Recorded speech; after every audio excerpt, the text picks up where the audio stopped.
see how it goes.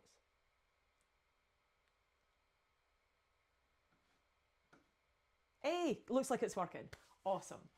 Now, what I do here, I don't sell our products. That's not my job at all. I don't sell sheds or garden rooms or garages or workshops, but I do work within the team that includes the sales team. I'm the marketing manager, and I'm really, really lucky because people often perceive marketing to be a bit of a kind of a sleazy, tell people lies to get them to spend their money kind of affair. And that's not what I do. I work within a marketing model that is about educating people about the things that we do and the products that we sell. Now, I used to be an actual educator, and so this job suits me very well. But I am also stupidly, somewhat brutally honest. I tell everybody everything eventually. And so if you're looking for an unbiased view of garden rooms, I don't know that I'm necessarily 100% unbiased, because I am going to tell you that our products are really good, but not because I'm just trying to get you to spend your money. The main purpose of the whole process that we have here, so when you meet the sales team or when you go on our website or if you come for a consultation or any of those bits and pieces, what we're looking for is to make sure that you get something that suits you, something that fits you. In fact, we'll often talk about customers and leads in terms of bad fit and good fit. And they are not value judgments, bad and good.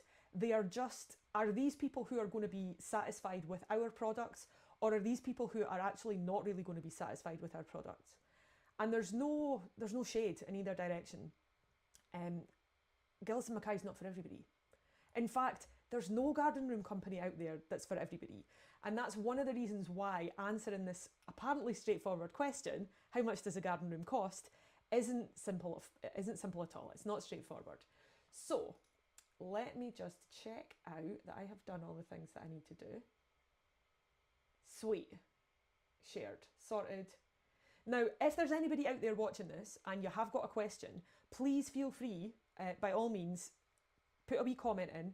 Now, I'm going to, like, full disclosure, this is the first time I've had to deal with the two screens and the comments and the various things. I might not see it immediately, but I've got a technical assistant in the other room. So if somebody comes bursting in and goes, Amy, you've got a million comments, answer them, don't worry about it. That's just my technical assistant helping me out to make sure that I don't ignore any of these questions. So what I'm going to do today is I'm going to take you through the process of, like, what usually happens if you're trying to buy a garden room online. I'll show you what my screen looks like. I'll show you what you find when you get to Google, and I'll help you to do a little bit of decoding of these results, because it's flipping complicated. My job when I first started working here was to write content. I was a content writer, just like Sophie is these days. And I really wanted to produce a short, helpful, covers everything, one size fits all guide to buying a garden room.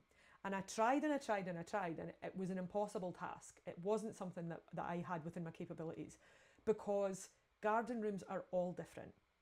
Now, if you go online and you look for a garden room, you will be presented with what we would call, first of all, sheds, secondly, summer houses, thirdly, log cabins, fourthly, modular buildings, and somewhere in the middle of all of those categories, you would also find what we would term garden rooms. What am I basing my definition on? We happen to believe that a garden room is a building that sits in your garden that you should be able to use all year round. Pretty straightforward. Now, technically, what that means that the building is built from materials that are fit for withstanding the weather here in Scotland. It also means that the building is insulated properly. It's not going to be freezing cold, even if you've got a heater in there, or you're not going to spend all your money heating a building where the heat just goes out the windows or through the walls. Year round is really that key term that we use here. Garden rooms range in price from, I saw one yesterday for £2,500, up to, depending on the size and specification, £60,000 plus. Now, obviously, within that huge price range, these buildings are not directly comparable. The £2,500 garden room and the £60,000 garden room, they're not going to be the same. They're not going to perform the same way. They're not going to look the same. They're not going to be built from the same things. And the really, really crucial thing that we are always trying to get ahead of is making sure that our products deliver on the expectations that our customers have for them. And that should be the case wherever you go. It should be the case whatever you're buying, whether it's a loaf of bread or a garden room. What people say you're going to get, or what the promises are that have been made, are the things that should be delivered on. That's important. If you aren't sure what your expectations are to begin with, then it can be really tricky to have those expectations met. And what you end up with is a load of disappointment, or maybe a product that you don't like, or a regret about the money that you spent that you could have spent on something better. So we're trying to avoid that. We don't want you to be disappointed, whether you're our customers or not. And we certainly don't want you to feel that you've spent your hard-earned cash on something that isn't right for you. So that's exactly what this chat is about today. And yeah, as I say, I'll take you through some searches and have a wee look at some different kinds of garden rooms, so that if you are currently making those searches yourself, if you're currently at the start of this process, it'll give you a wee bit of guidance just to help you see what actually are the differences between these buildings and what can you confidently expect to get for your money, whatever your budget happens to be. Okay, cool. No questions as yet.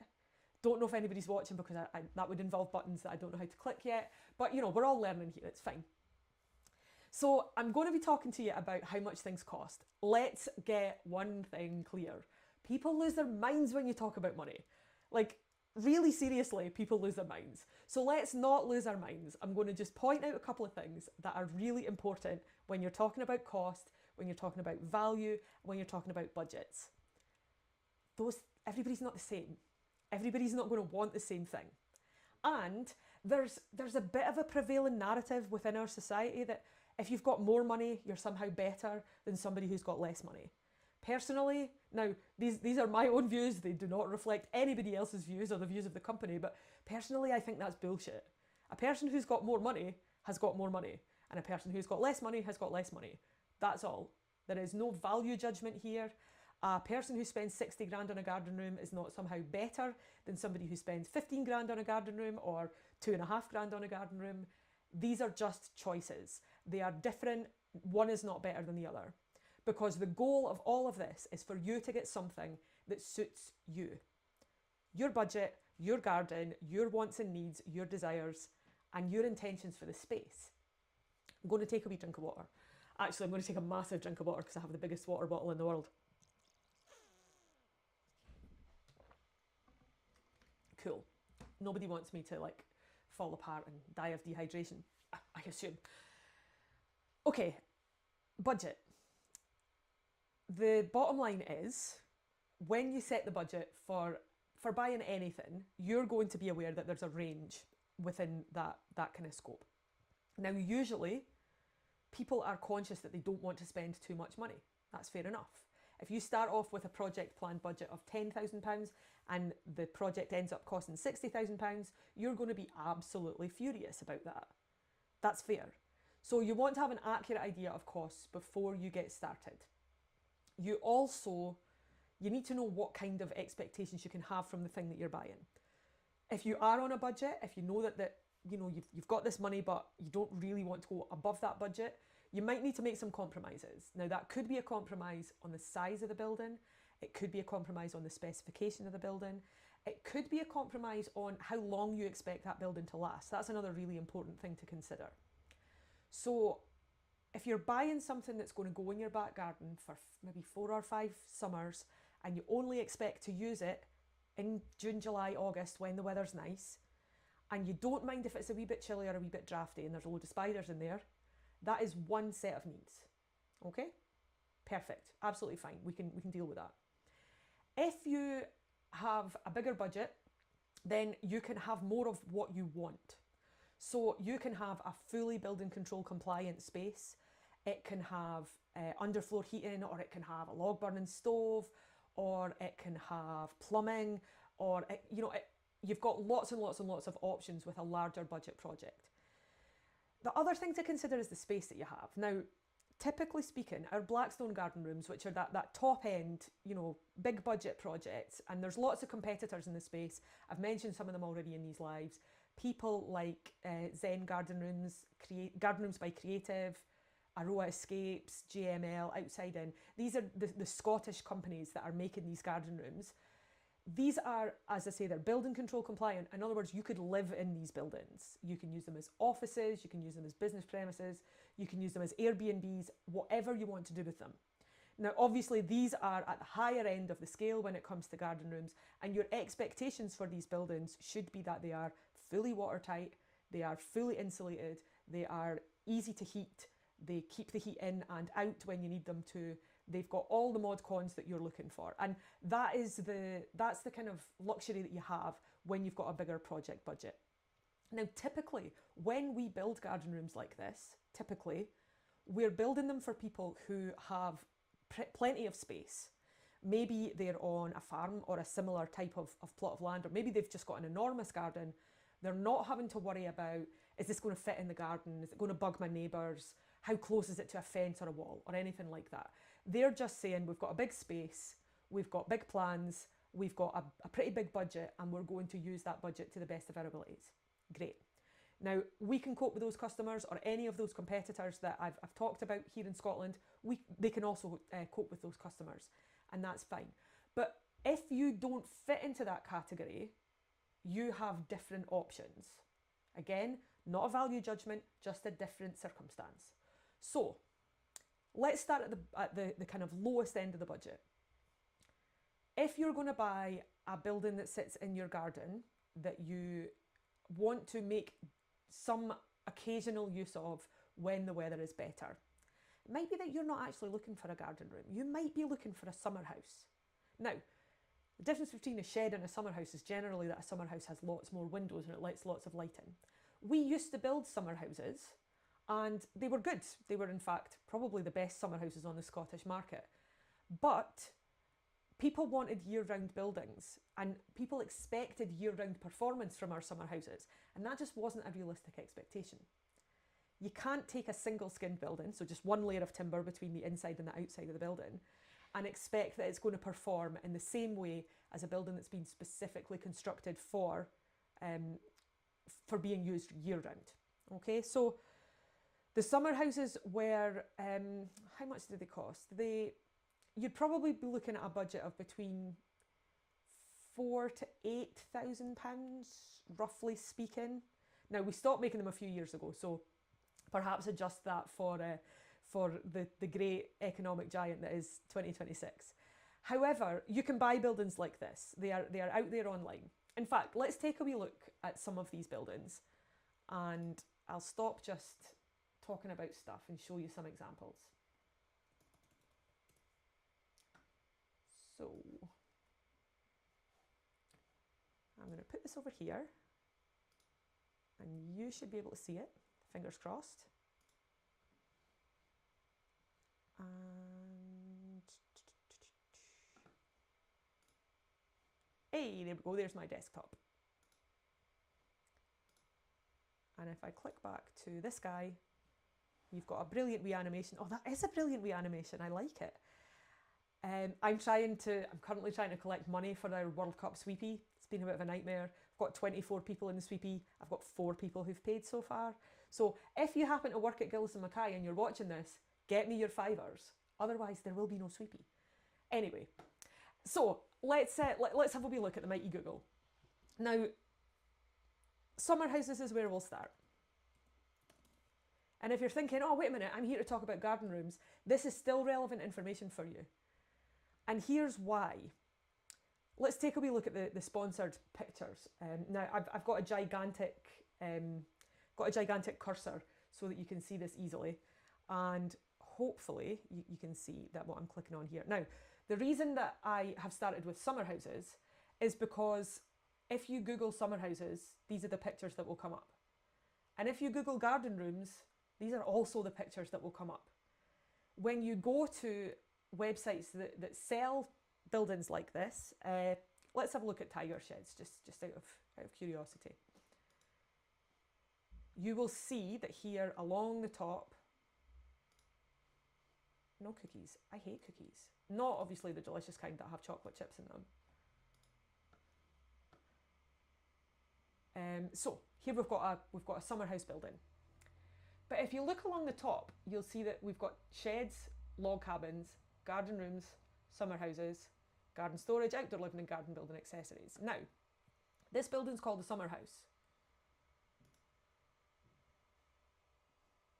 But it looks quite similar to some of the, oh, I'm on the menu. It looks quite similar to some of the garden rooms.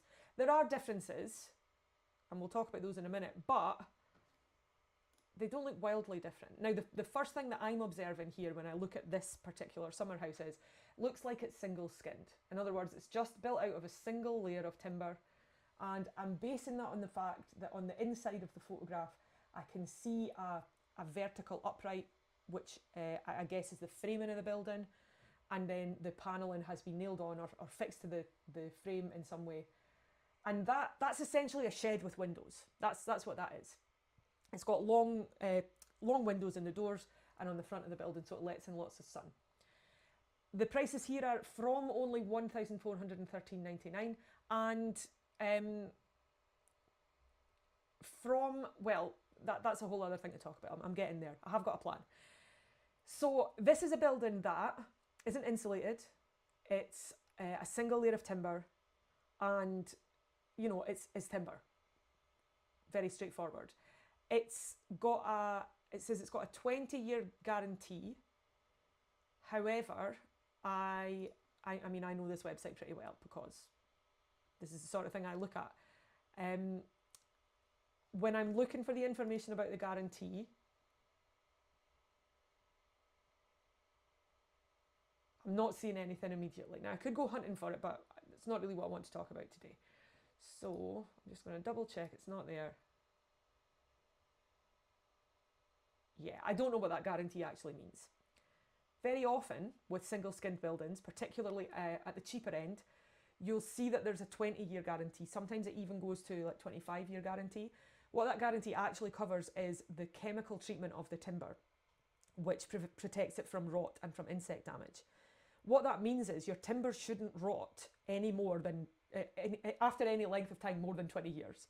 Sorry, 20 years should be the time that you get without any rot or insect damage. I've made that complicated. If that is what the guarantee covers, then that has absolutely no bearing on how your building performs. It only covers rot and insect damage. Now, I don't know, I'm not casting aspersions here, but there isn't any detail about what the guarantee covers, so that would be my assumption at a building of this price. Now, the reason that the prices are from is because there are lots of different sizes available here. So we've got 12 by 6 all the way up to 20 by 8. And these are ranging between about £1,500 to about £2,000, just over £2,000. Summer house, single skinned, not a garden room as far as I would define it because it isn't insulated, and it's only going to be useful for nice sunny days when it's warm outside. There isn't anything stated here about putting electricity in. To be honest, with a single skinned building, I'd be a wee bit wary of that. Water and electricity don't mix. And any single skinned building, no matter how good the specification is susceptible to water ingress. Water can get through a single layer of timber. Okay, so that's where we're starting. How much does a summer house that's single skinned cost? Well, here's a place for us to start. There are more expensive buildings like this. If we go to a manufacturer, let me see. We'll try these guys. I know they make summer houses. Ballymere Sheds are based in Dundee. So they've got summer houses going on their website. Apex roof, pent roof. And again, these are sheds that have lots of windows. So they're not constructed in any different way to the way that a shed would be. They're single skinned. Oh, I'm disappointed. I thought they would have a price. Oh, maybe. Summer houses. So we can see here that they range in price from £2,500 to £4,000. Buying from a manufacturer is always more expensive, but it also means that you've got a person, a face, a name to go back to if anything goes wrong with your building. Now, these prices include VAT and installation, and I'm really pleased to see that there are prices here because this is the next thing I'm going to talk about when we talk about garden rooms. So away from the summer houses, we've set that up very clearly. Single skinned, occasional use, potential for water ingress. And that's like, even if they're really good, even if they're made out of super duper brilliant timber, even if they've been designed very carefully, that is the limitation of a single skinned garden building. Very straightforward. Okay, garden rooms.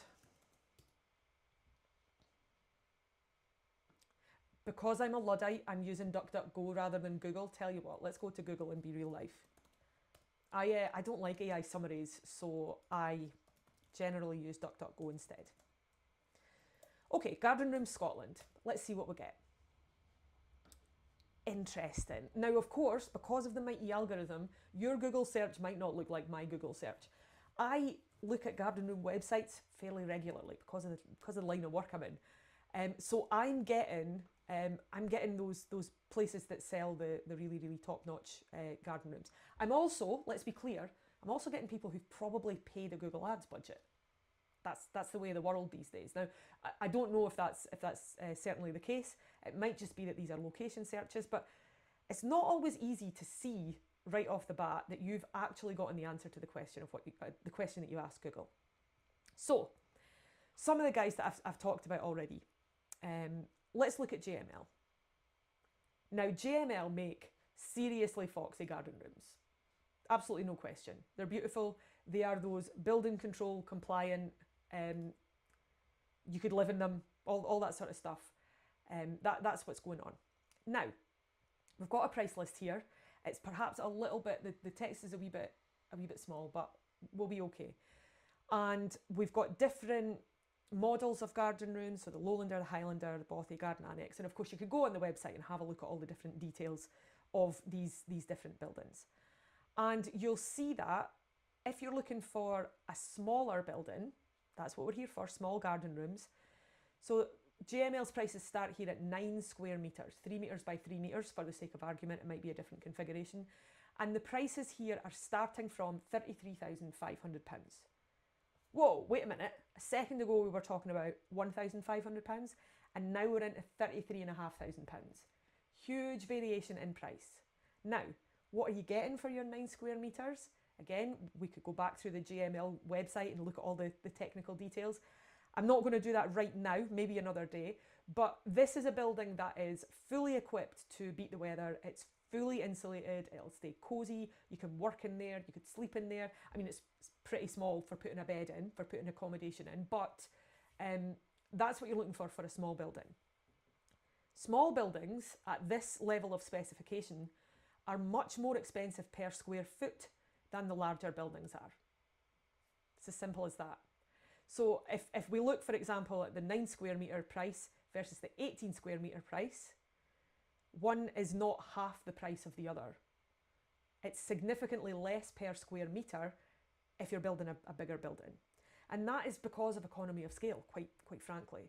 And that's going to be the case with any of the garden room manufacturers you see who are building these very high-end garden rooms. It's the same with our Blackstone garden rooms. The bigger they get, the cheaper they are per square foot. We don't really build teeny tiny Blackstone garden rooms.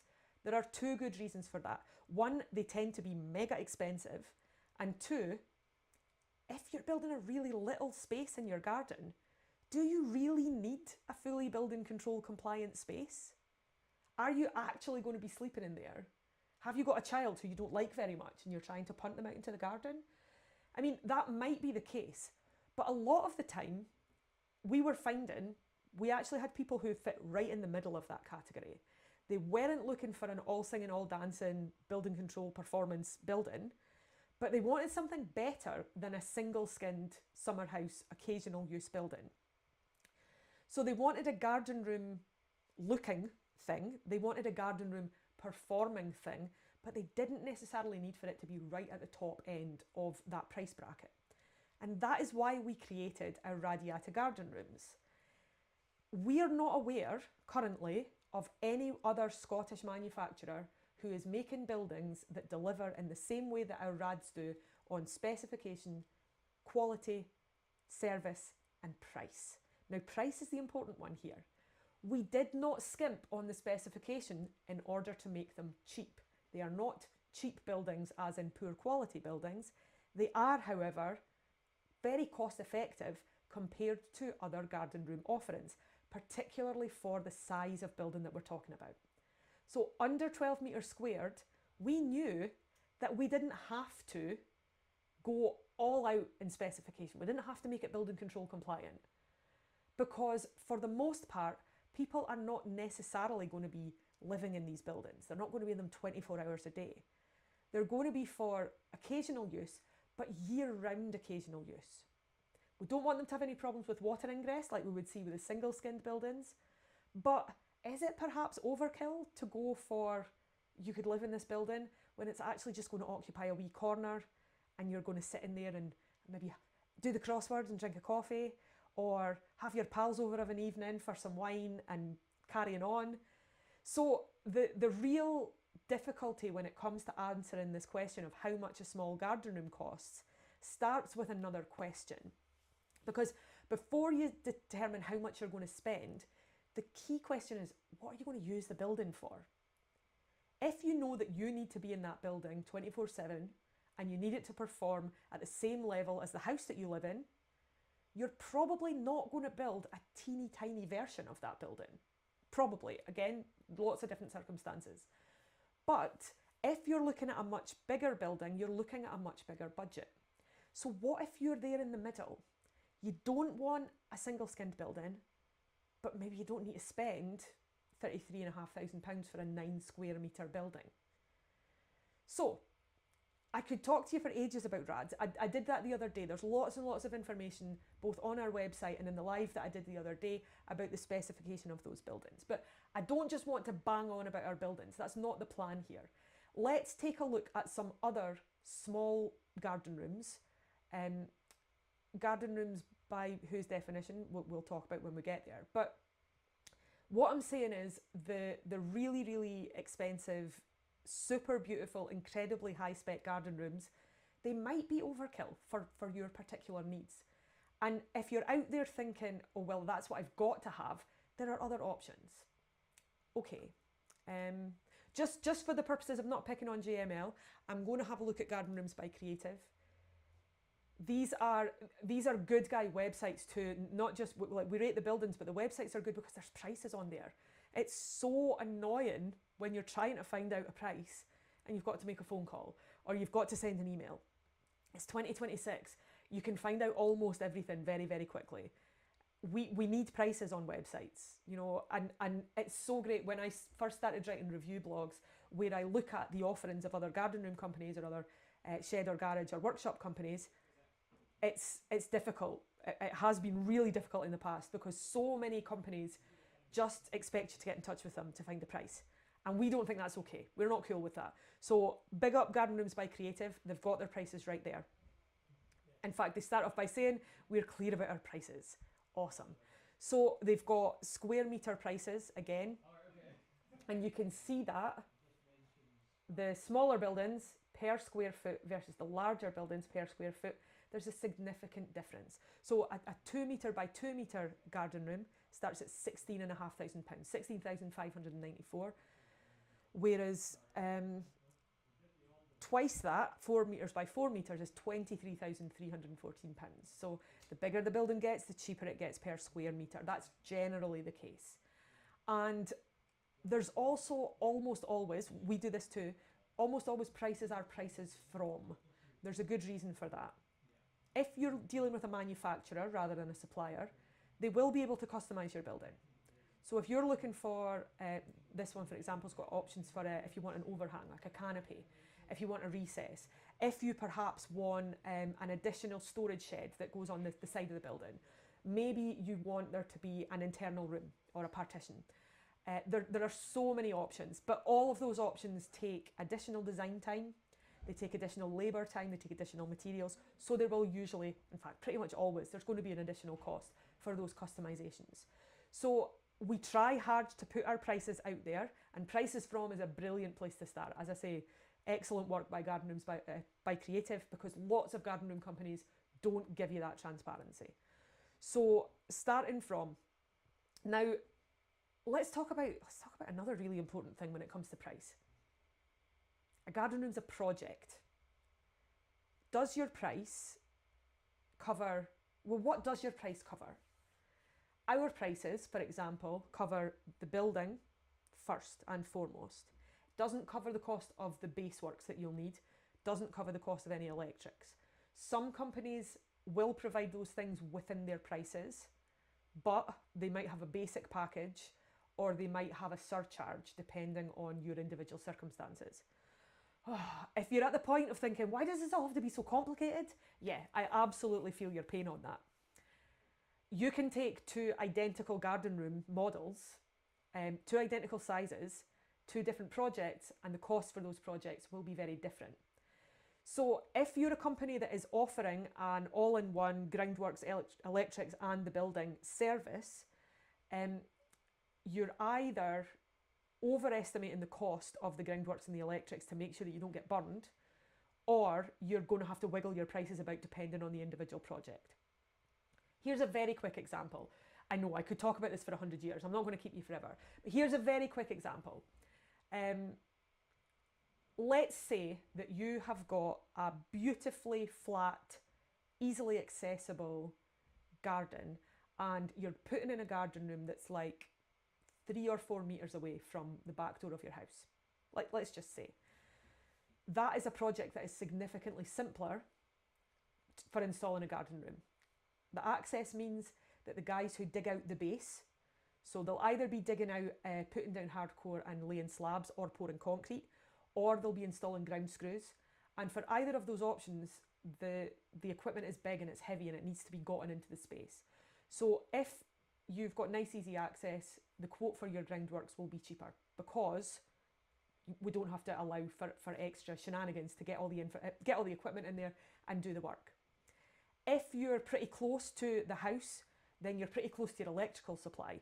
And when your Sparky comes out to do a site visit, which they always should before giving you a price, they'll look at the distance that they need to run an electrical cable from your house out to your garden room.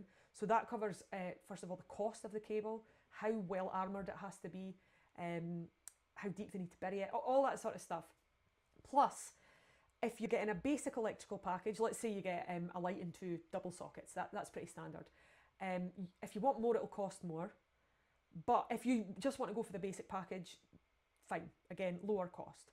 But you'll always see prices starting from, because you could be, let's give you another hypothetical, you might be, oh, I've just realised I could turn the face back on and not just leave you looking at a garden room website, eh?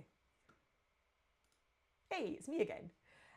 Let's say that you are not the easy access, close to the garden kind of project, close to the house project. Let's say there's like 20 sets, there's a set of 20 steps between the street and your house, okay?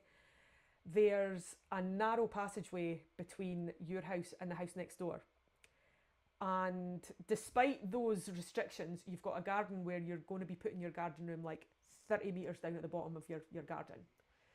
That's a significantly more complicated project, and it's a significantly more expensive project because of those complications. How do we get the panels in? Even after the base has been laid, how do we get the slabs or the concrete or the digger, all that sort of stuff? Maybe we're pumping concrete in and that's different equipment. Maybe we're excavating by hand and that takes a significantly longer period of time. So because of all these complications, we like to give you the price of the building. And then we put you in touch with guys who we recommend for base works and electrics. They come out and give you a site visit and they tell you exactly how much your project is going to cost. Now, like I say, other places do it differently. Sometimes foundations are included. A lot of companies do ground screws these days. Sometimes an electrical package will be like a basic number of sockets, number of lights that you can go for, and then customise out with that. So how much does a small garden room cost? The answer is always, it totally depends on what you want. However, I did tell you about, where have I gotten to? I told you about the middle category, or radiata garden rooms. What I haven't talked about yet are the garden room projects that might cost about the same as a radiata garden room project, but they're different, and they're different in terms of quality. So I think I'll show you some of those next. That's probably a good idea.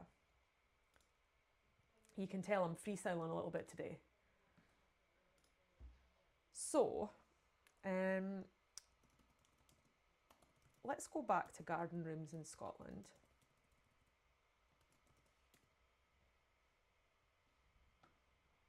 And because Google knows the kind of garden rooms I'm generally looking at, I'm going to look, awesome. Garden Room Kits Scotland. Now, I haven't been on this website before. I don't know it. but they sell flat-packed garden room kits, direct from Scotland's largest garden room company. Okay. So you can build your own. They've got a configurator. Here are, you can go and see them. Pretty cool. They've got prices going on. Right, 3x3. In fact, let's go for 4x3. That would be the max size of our radiata garden rooms. Oh, I'd have to go all the way through. What I am pleased to see is you can have your building insulated. That's good to know. You can choose between timber or composite cladding. Cool. Looks like they're doing EPDM roofing. I always get that wrong. And you've got choice of windows and stuff. Oh, I need something a bit simpler here. What's the difficulty with buying a kit? Right off the back, I don't know if this particular company will install those kits for you or if you're expected to do it yourself. Installing it by yourself is a good way to save money if you've got the skills to do it. Personally, I do not have those skills. I would not be installing my own garden room because if I'm going to shell out, I mean, the starting prices there were £2,000 to £3,000. If I'm going to shell that out, I want to make sure that I get the best for my money, and my joinery skills are not going to provide that best. Okay, let's try Garden Room Scotland. Okay. Have we got prices? No, we haven't got prices. Do you know what? I'm out. As soon as there's no prices, I'm not really interested. Let's have a look at these guys. Now you've probably seen, if you've been Googling garden rooms, you've probably seen this company pop up. They're a large company, they are a national company, so they're not a manufacturer based in Scotland, they're a supplier. They sell all sorts of garden rooms and they really are the kind of full gamut of what even is a garden room. They're a good place to have a look. So let's check them out. Aye, so straight away you can see we've got the phone line up here. It's not a local number. You're not talking about a local business. You're talking about, yeah, Dunster House Limited. That's their credit affairs. Yeah, so they're based in Bedfordshire. And they have, oh my God, they have a million different buildings. Log cabins, summer houses, garden office, garden sheds, gazebos and pergolas. Interestingly, they don't have a heading that says garden rooms, but they do call a lot of their buildings garden rooms. Let's take a wee look at the building that you can see pictured here. Right. See, I'm going to have a problem straight away with this building because it's not a garden room. It's a log cabin. What? Another type? Yeah, I know. Absolutely crazy. It's the first item on their menu. Excuse me, on their menu. And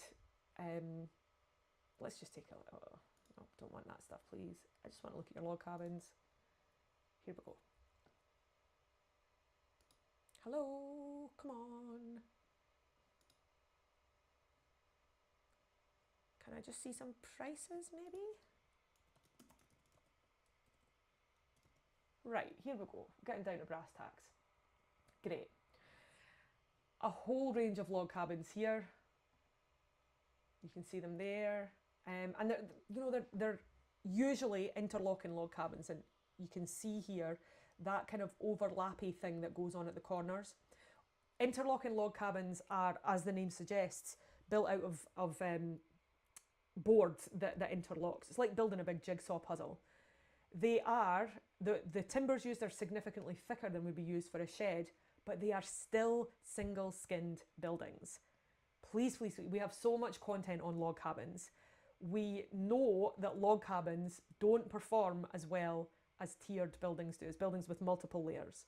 They are still susceptible to water ingress. They are still susceptible to the timbers changing shape, which can lead to gapping, which can lead to things like window units becoming loose, doors not closing easily.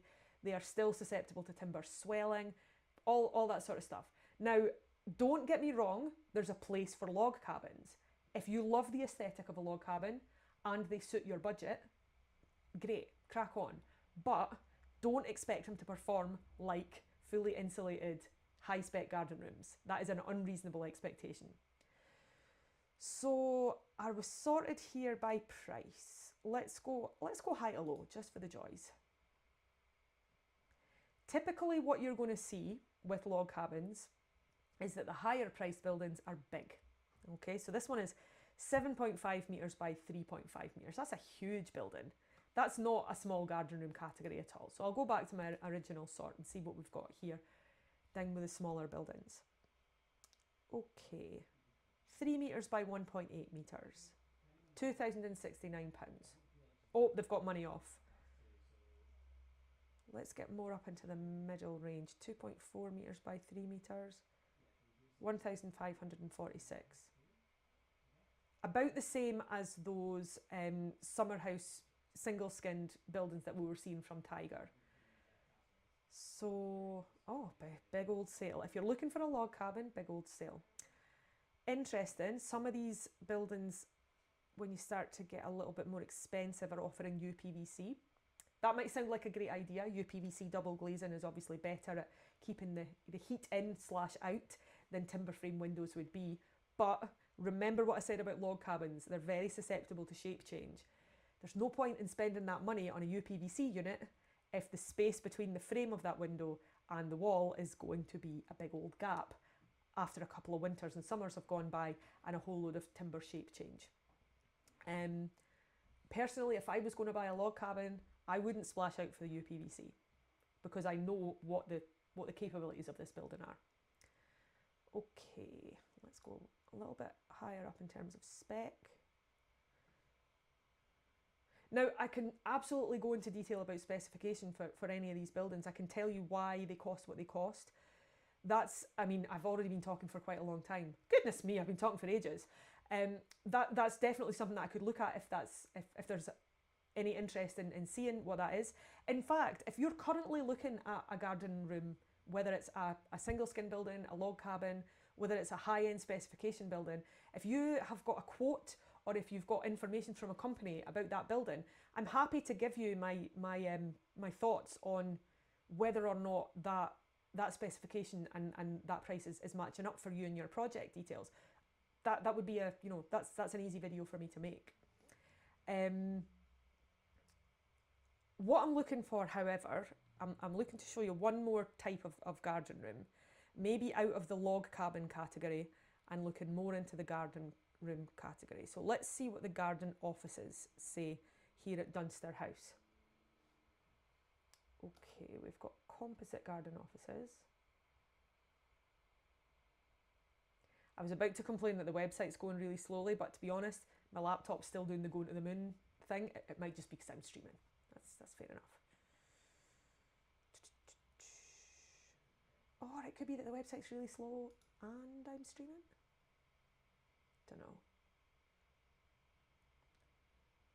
Composite might seem like a good idea. Pressure treated might seem like a good idea. So you start to look at this type of building and you think, oh, fancier, better than a log cabin, UPVC, insulation, all that sort of stuff. And some of them are, they get big. 4.5 by 3.5. That's a log cabin. Can I see roughly just somewhere under 12 metres squared? I'm looking for a garden office. 4.5 by 2.5. Okay, that's a good example. Dominator pressure treated garden office. It says from £11,179.99, but there's a code for 30% and 10% off, £7,000 instead. That's a hell of a discount. However, what we're dealing with Dunster House, they're a large company with lots of products. They can afford to put on a sale like this. They're not making their products, they're supplying their products instead. So it is a different model. I was hoping to see more details of this building, but, oh, there we go. Okie doke. So you could get it for £7,000, but generally speaking, it's from £11,000. Now, interestingly, that 11,179 figure is not a kick in the arse away from the smallest radiata garden room. What are you getting that's different? Well, they've got pressure treated cladding and it says solid. I'm not very sure what that means, and presumably neither are you. It says it uses highly insulative multi-foil for year-round comfort. Where are you putting the foil, lads? Advanced ISO panel roofing, strong and thermally efficient. UPVC windows and doors, and it's customizable. Okay. See, when they tell me that they're going to give me specification, but they actually just give me sizes, that's annoying, eh? Okay, we've got a U value for the floor. Interesting. The U value for the floor is not bad.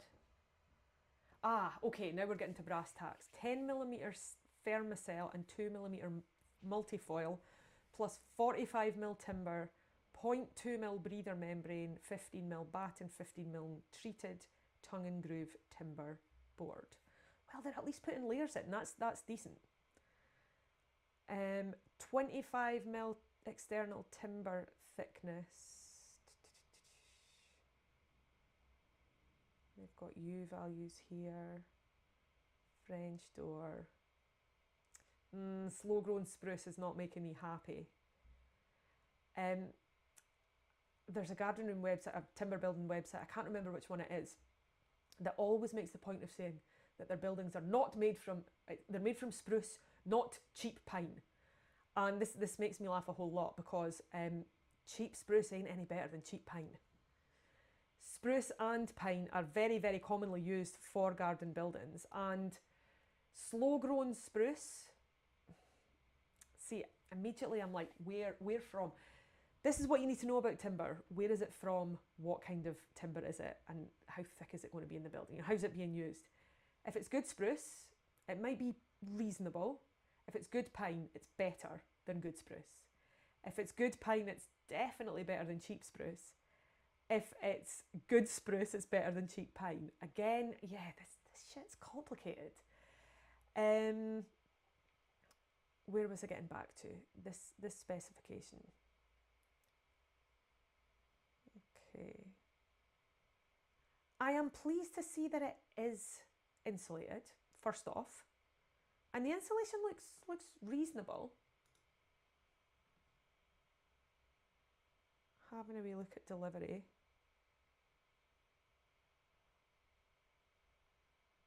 We deliver our products to the mainland United Kingdom, England, Wales and most of Scotland. Some exceptions apply. Oh God, there's loads of exceptions. Most of them are Scotland. Anyway, never mind, that's a whole other matter. Features.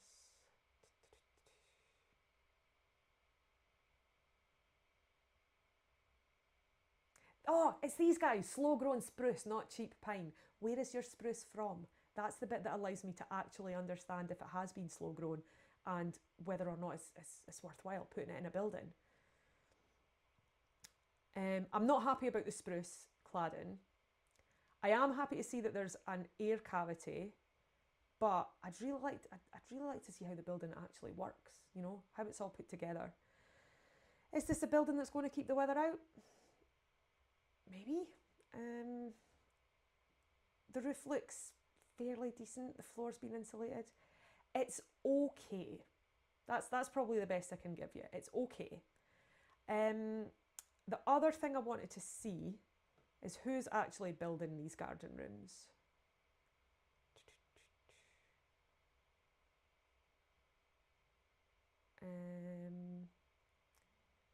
Designed in the UK. I don't know if that means built in the UK.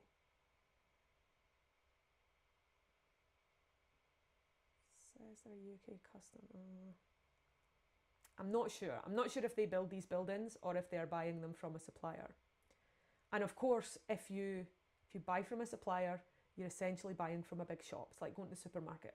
You don't go back to the manager at Tesco and say, I wasn't really happy with that birthday cake that I bought. The best he's going to do is maybe give you a refund or maybe give you another birthday cake.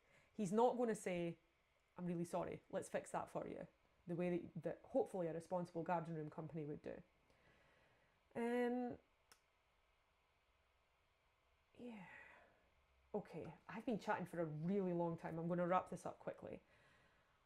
I The reason that I want to compare this building is it's roughly in the same price bracket as our radiata garden rooms. Now,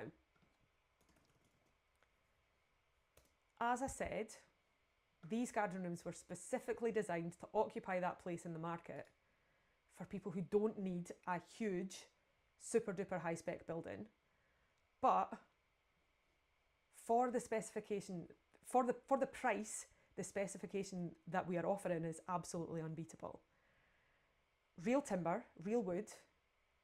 It's where have I got into? I'm trying to find a good place to stop. Yeah, here's how our walls are put together. There you go, straightforward. Excuse me, straightforward, simple.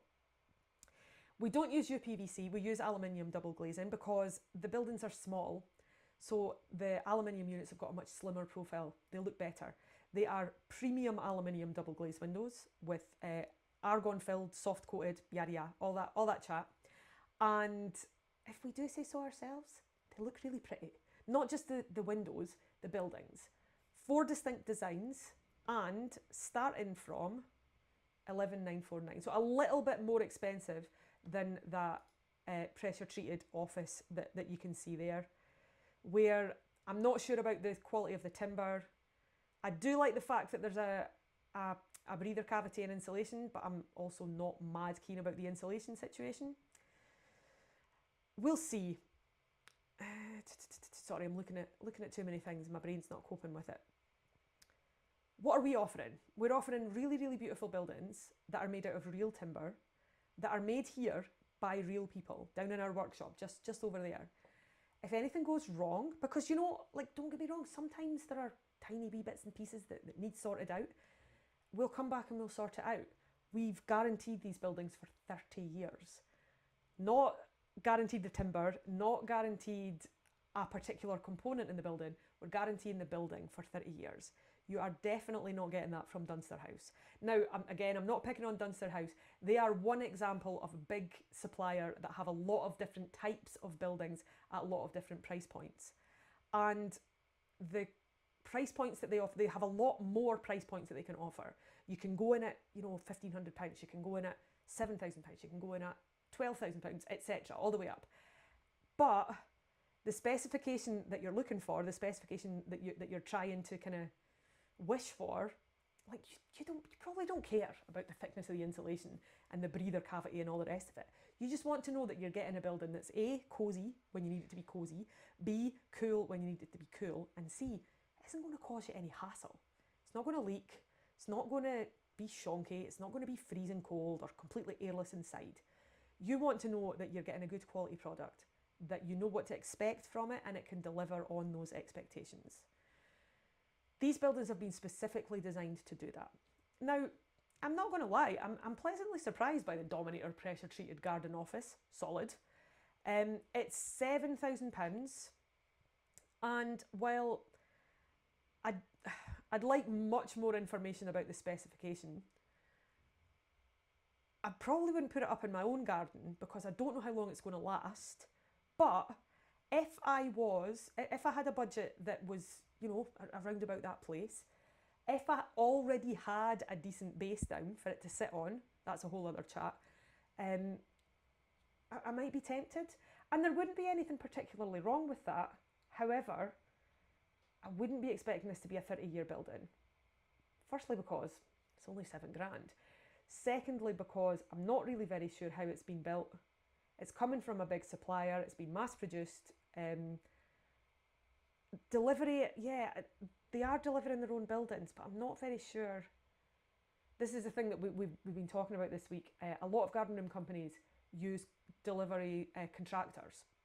You know, they just have a delivery team who don't necessarily work for the company. They're joiners or they're employed in some other way. And they just put up the buildings according to the instructions in the same way that you would put up a flat pack. We put up our own buildings because we've built them. We need to make sure that they're installed properly so that we can make sure that we've got that 30-year guarantee going on. I just have a lot of questions about this particular building. And while I appreciate that there's a clear price and, you know, that there is some information about the specification, I don't feel very clear about it. U values, I'm not going to explain U values right now. People tend to know that getting a U-value is a good idea, but most people don't actually understand how they work.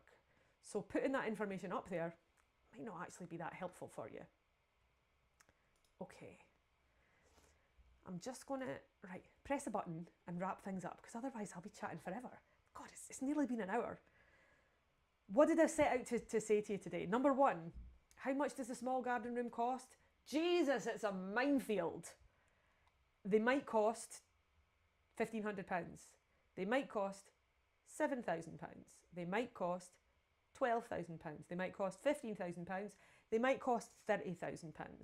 This is all the scope of a small building.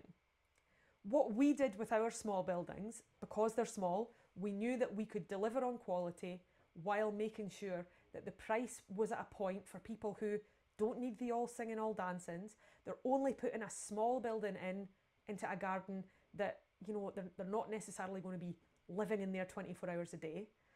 And we've got guaranteed quality.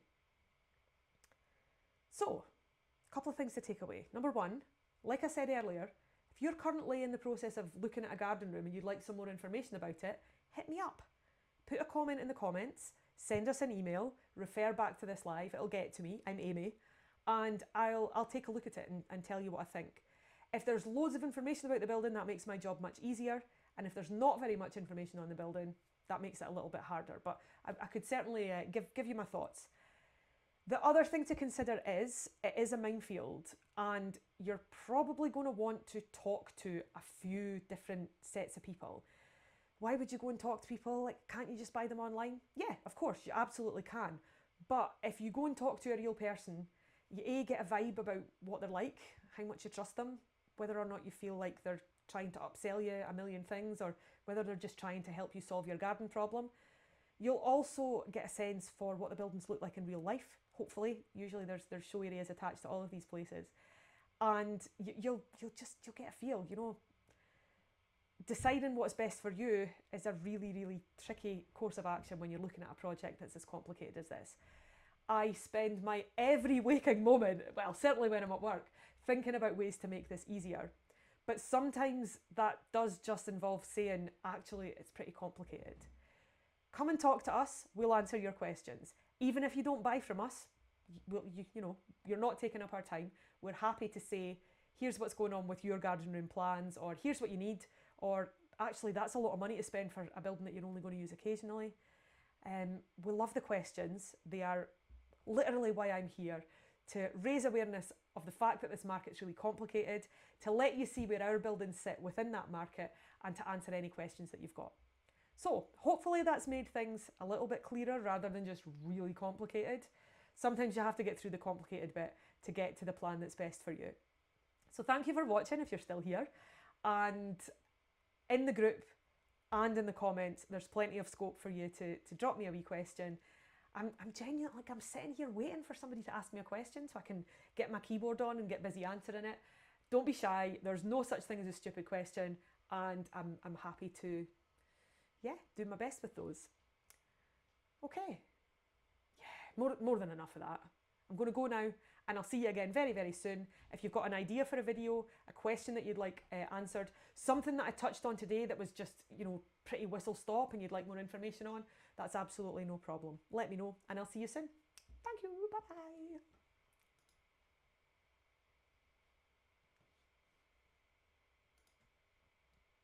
Now, what I need to make sure of here is that I've actually stopped streaming.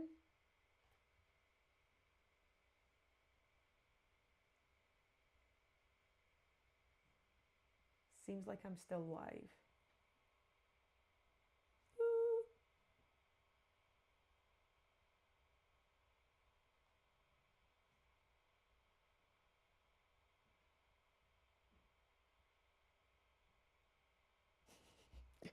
If I am live, this is a video of me sitting here going, what's happened? I don't really know. Maybe it'll work. There's probably going to be quite a lot of that kind of general content in this vibe. I'm learning. I've got plans.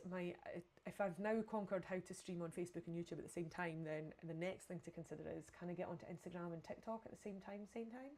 But that's a whole, not that way, so there's lots of things to think about. what I'm hoping happens here is that once the delay between the streaming service and the actual stream gets sorted out, the video will end and I don't have to press any more buttons. Otherwise, if you're still here, you're hearing all this shite while I blather on about what's going on.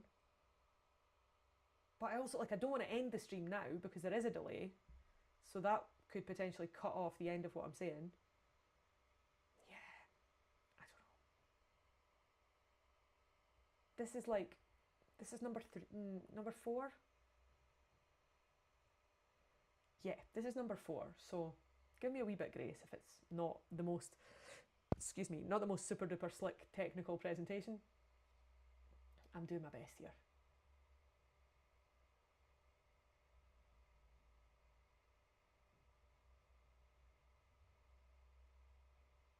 God, it really is excruciating watching your own self-talk. It could be worse, I could be hearing myself too. That would be really, really terrible.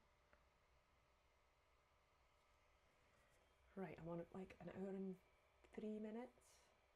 YouTube says I'm on about an hour.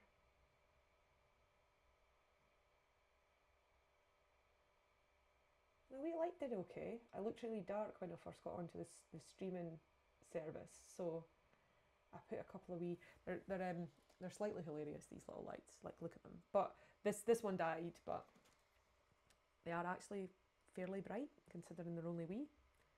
So I had them magnetised to the corner of my monitors, probably like ruined them, and they were working pretty well, but one of them died. Oh God, the tension. Just out here waiting to see if I... Oh, the other light died too. That's not bad, that was an hour. Pretty good going. Oh, do you know what? I don't know. I don't know if this YouTube broadcast's actually got audio. I hope it does. Please don't let there be a video of me talking for an hour with absolutely no audio.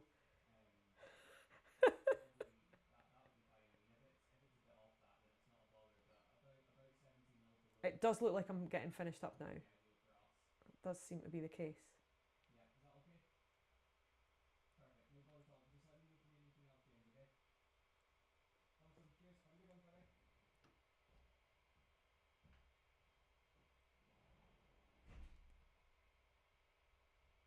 Yeah, that's definitely me in presentation mode rather than me in looking at the camera wondering what's going on mode.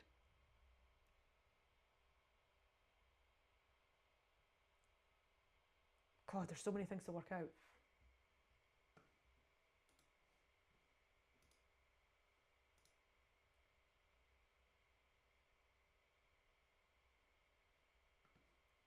Oh, that's not the kind of comments I'm after, dude.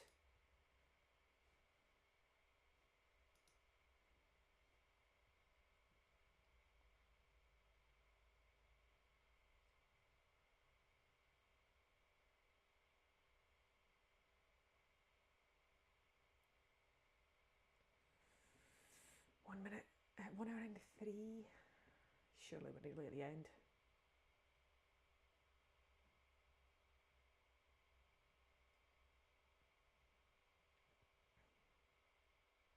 Okay, that's definitely the end.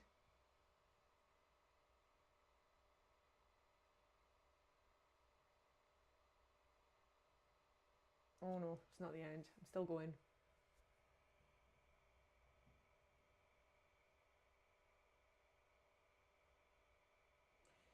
The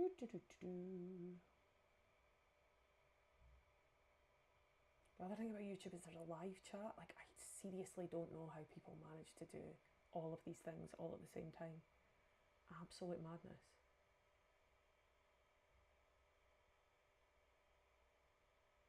Yeah, I'm still going. Still on the case.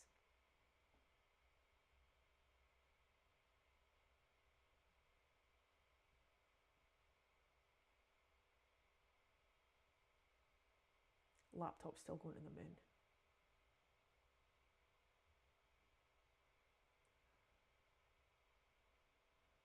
I suppose I could like have a look on YouTube and see what's going on.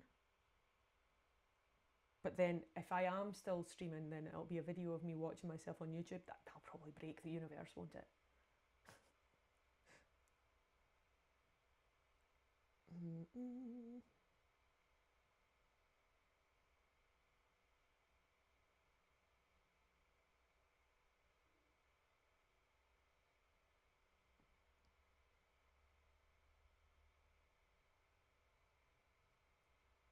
Does seem like I'm still going. Oh, I've accidentally done a hilarious thumbnail.